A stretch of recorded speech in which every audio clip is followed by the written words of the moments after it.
వెలుగులో దత్తాత్రేయ రూపమై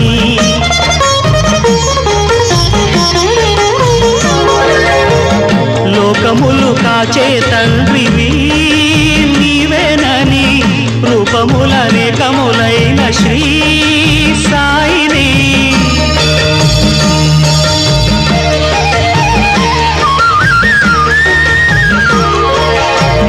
నమ్ముకున్న వారికెల్లా నారాయణాత్మవై కుమ్మరించు వరములే సుఖ శాంతి నెలవులై వెన్నటి నుండి లోటే లేదుగా బాబా లేలే బాబా నిద్దురలేవయ్యా ఏలే స్వామి మేలుకోవయ్యా కవి తేజ కిరణమే నీ శరణు కోరుతూ చరణాలను చేరగ తలుపు